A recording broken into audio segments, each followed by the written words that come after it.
04 Sonadanda Sutta. The Sonadanda Sutta was preached by the Buddha at the Gagara pond in the city of Champa, with the Brahmin Sonadanda as the leader.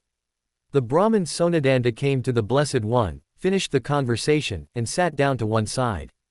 The Blessed One said this to the Brahmin Sonadanda.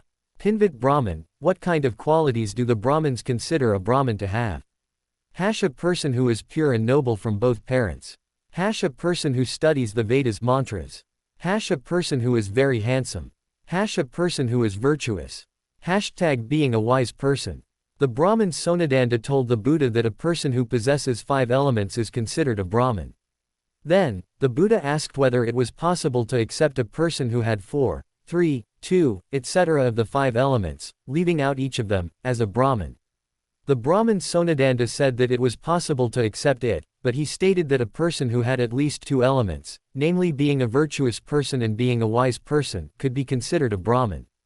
Then the Brahmin Sonadanda told the Buddha, wisdom is purified by virtue. Virtue is purified by wisdom.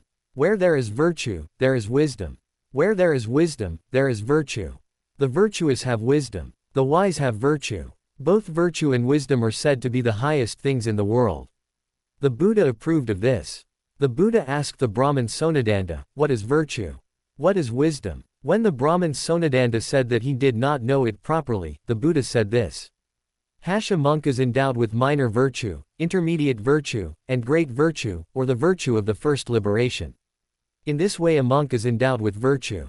This, Brahmin, is that virtue.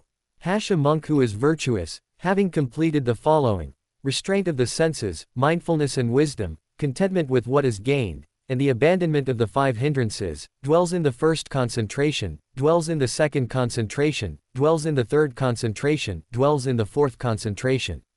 This, Brahmin, is that concentration.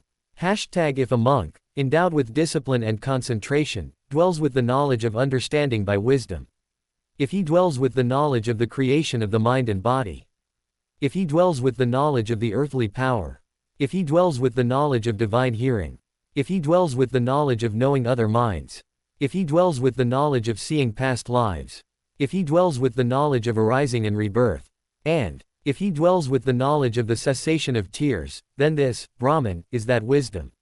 When he had thus spoken, the Brahmin Sonadanda remarked to the Blessed One, Venerable Sir, how beautiful!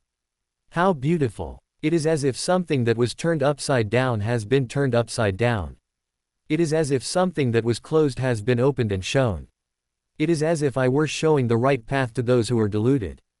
It is as if I were holding an oil lamp in the dark so that those who have eyes can see forms.